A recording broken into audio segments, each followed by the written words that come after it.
नमस्कार सभी को। मैं सोनिका और मैं आपका स्वागत करती हूँ यूजीसी नेट RWA प्लेटफॉर्म पर।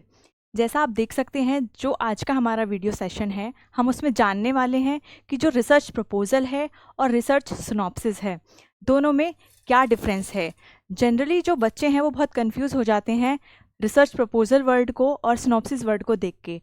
वो इसको आपस में डिफ्रेंशिएट नहीं कर पाते कि आखिर ये है क्या। रिसर्च प्रपोजल है तो ये कब प्रिपेयर करना है, और अगर सिनॉप्सिस है तो इसमें हमें क्या करना है।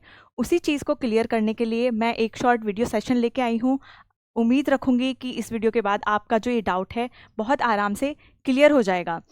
तो हम देख लेते हैं रिसर्च प्रपोजल और सिनॉप्सिस का जो बेसिक डिफरेंस है वो ये है कि जो हम रिसर्च प्रपोजल प्रिपेयर करते हैं उसका मेन मकसद होता है किसी भी यूनिवर्सिटी में पीएचडी में एडमिशन लेने के लिए जो भी डॉक्यूमेंट हम प्रिपेयर करते हैं वो क्या होता है, रिसर्च प्रपोजल।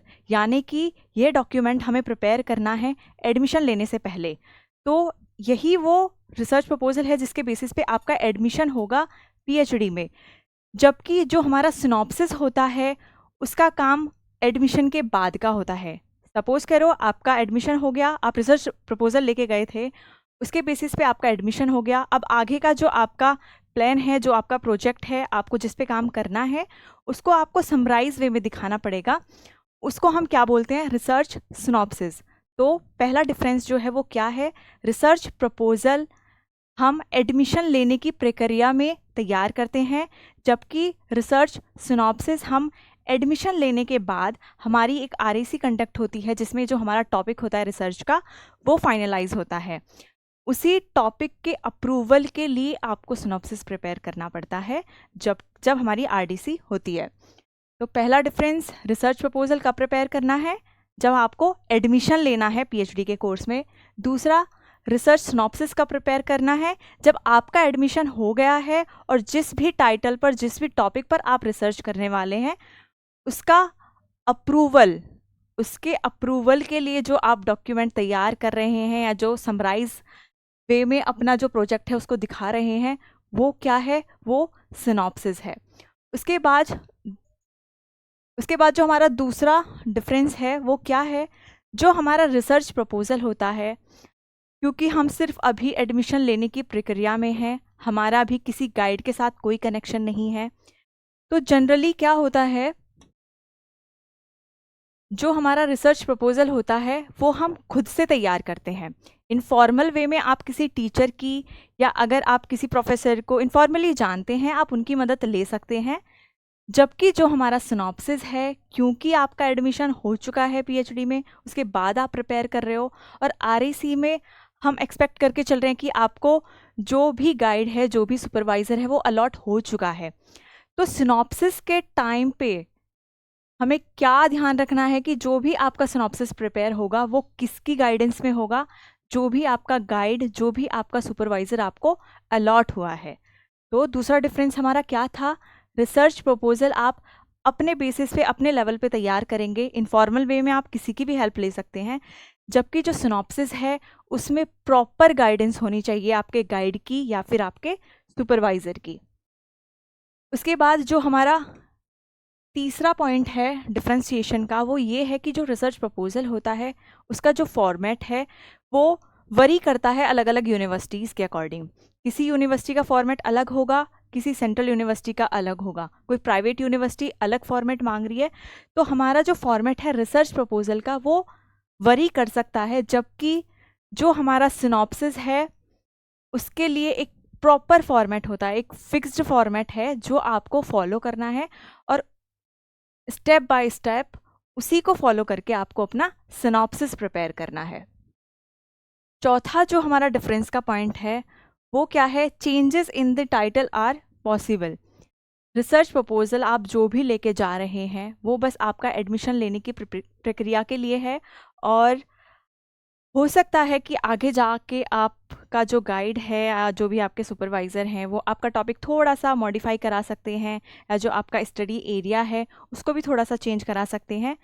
तो होता क्या है, जो रिसर्च प्रपोजल है वो चेंज हो सकता है, जो टॉपिक है जिस पे आप रिसर्च प्रपोजल बना के लेके जा रहे हैं वो एक पॉइंट के बाद आप चेंज करा सकते हैं, टॉपिक भी स्टडी एरिया भी। तो यानी कि जो आपका रिसर्च प्रपोजल है वो फ्यूचर में आप अपने अकॉर्डिंग या फिर गाइड के अकॉर्डिंग, जैसे भी आपको वो गाइड कर रहे हैं, जो भी आपको इन्फॉर्मेशन दे रहे हैं, उसके बेसिस पे आप चेंज कर सकते हैं। जबकि जो सिनॉप्सिस होता है, क्योंकि ये सिनॉप्सिस उस टाइम पे आप प्रिपेयर कर रहे हैं कि जब आपका फॉर्मल वे में रजिस्ट्रेशन हो रहा है पीएचडी में। याद रखना ये कोर्स वर्क के बाद की बात है। कोर्स वर्क आपका हो जाएगा, उसके बाद आपका रजिस्ट्रेशन होगा यूनिवर्सिटी में।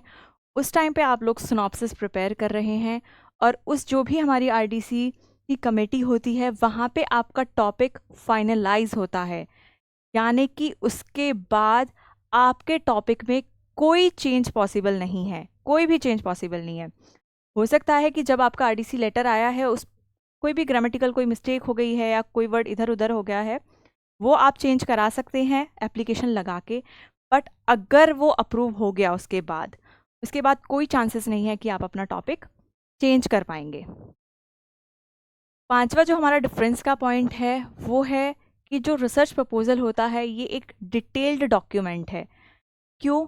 क्योंकि आपको जो भी एडमिशन की कमेटी है वहाँ पे जाके आपको अपना पूरा जो भी टॉपिक है जिस पे आप रिसर्च करने वाले हैं उसके बारे में आपको डिटेल में बताना है कि इसका क्या रेलेवेंस है, आप कैसे उसको कितने टाइम में काम करने वाले हैं, या कितने टाइम में आप अपने जो भी रिसर्च है उसको कंप्लीट कर लेंगे, क्या आप मेथड्स यूज़ करने वाले हैं, आप डेटा प्राइमरी डेटा लेने वाले हैं या फिर सेकेंडरी डेटा लेने वाले हैं। जो भी ब्लूप्रिंट होता है आप किस में प्रिपेयर करते हो, रिसर्च प्रपोजल में। तो ये क्या होता है, ये एक डिटेल्ड डॉक्यूमेंट है कमेटी को दिखाने के लिए जो आप प्रपोजल लेके जा रहे हैं। तो ये क्या होता है, इसमें आपको बहुत डिटेल में अपना जो इन्फॉर्मेशन है वो डालनी होती है। ये इसके जो पेजेस हैं वो भी वरी कर सकते हैं। तो रिसर्च प्रपोजल क्या है, यहाँ पे आपको डिटेल में जो भी अपना प्रपोजल है वो प्रिपेयर करना है। जबकि जो सिनॉप्सिस होता है उसमें एक तरीके से आपका जो टॉपिक है वो फाइनलाइज हो रहा है, अप्रूव हो जाएगा रजिस्ट्रेशन के लिए। तो जिस भी टॉपिक पे आप रिसर्च करने वाले हैं आगे जाके आपको उसको समराइज वे में, बहुत ब्रीफ वे में कि आप कैसे करने वाले हो, आगे का जो आपका ब्लूप्रिंट है उसको दिखाना है। तो सिनॉप्सिस बहुत एक ब्रीफ समरी है जिस भी टॉपिक पे आप रिसर्च करने वाले हैं जो अप्रूव हो चुका है उसकी ब्रीफ समरी आप लोग सिनॉप्सिस में लिखते हैं। जबकि रिसर्च प्रपोजल में क्या करते हैं, जो आप अपना प्रपोजल लेके जा रहे हैं एडमिशन के लिए और इसको डिटेल वे में आपको दिखाना है। तो मैं एक बार आपको मतलब समराइज करके बता देती हूँ कि जो रिसर्च प्रपोजल है, रिसर्च प्रपोजल वो कब काम आने वाला है आपका, एडमिशन जब आप लोगे पीएचडी में। तो क्या प्रिपेयर करना है आपको, सिनॉप्सिस या फिर रिसर्च प्रपोजल? आंसर होगा रिसर्च प्रपोजल।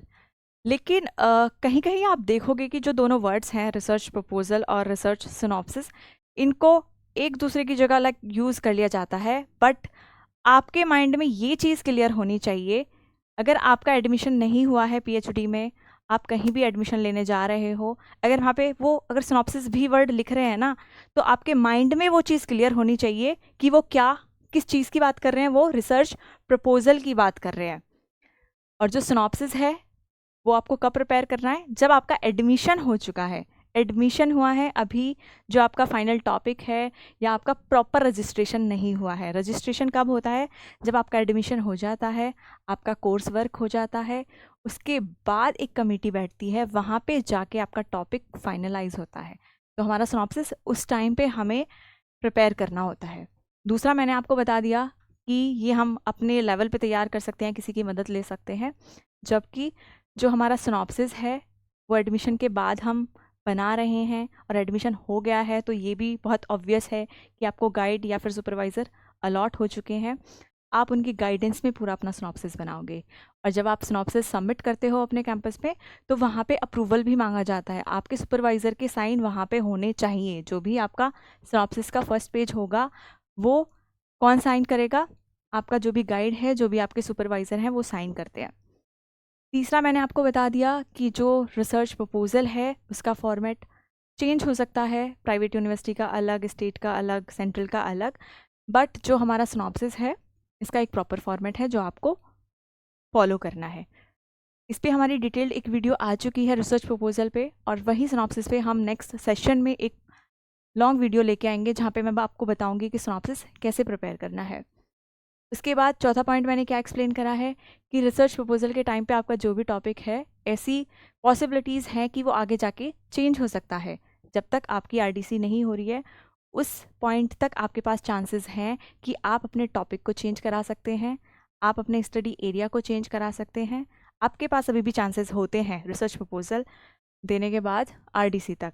जबकि जब सिनॉप्सिस आपने दे दिया, आपका रजिस्ट्रेशन हो गया, इसका मतलब है जो भी आपका टॉपिक था वो फाइनलाइज हो चुका है, उसके बाद कोई चेंजेस पॉसिबल नहीं है।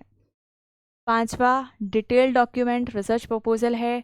आपको कन्विंस करना है जो भी एडमिशन की कमेटी है कि आपके पास बहुत अच्छा सा टॉपिक है, या कहीं आपने लिटरेचर रिव्यू के थ्रू कोई गैप फाइंड आउट करा है और ये बहुत ही रिलेवेंस है इसका आज के टाइम में, और आप कैसे कम समय में, कम रिसोर्सेज में कैसे आप अच्छे से अपनी रिसर्च कंडक्ट करने वाले हैं।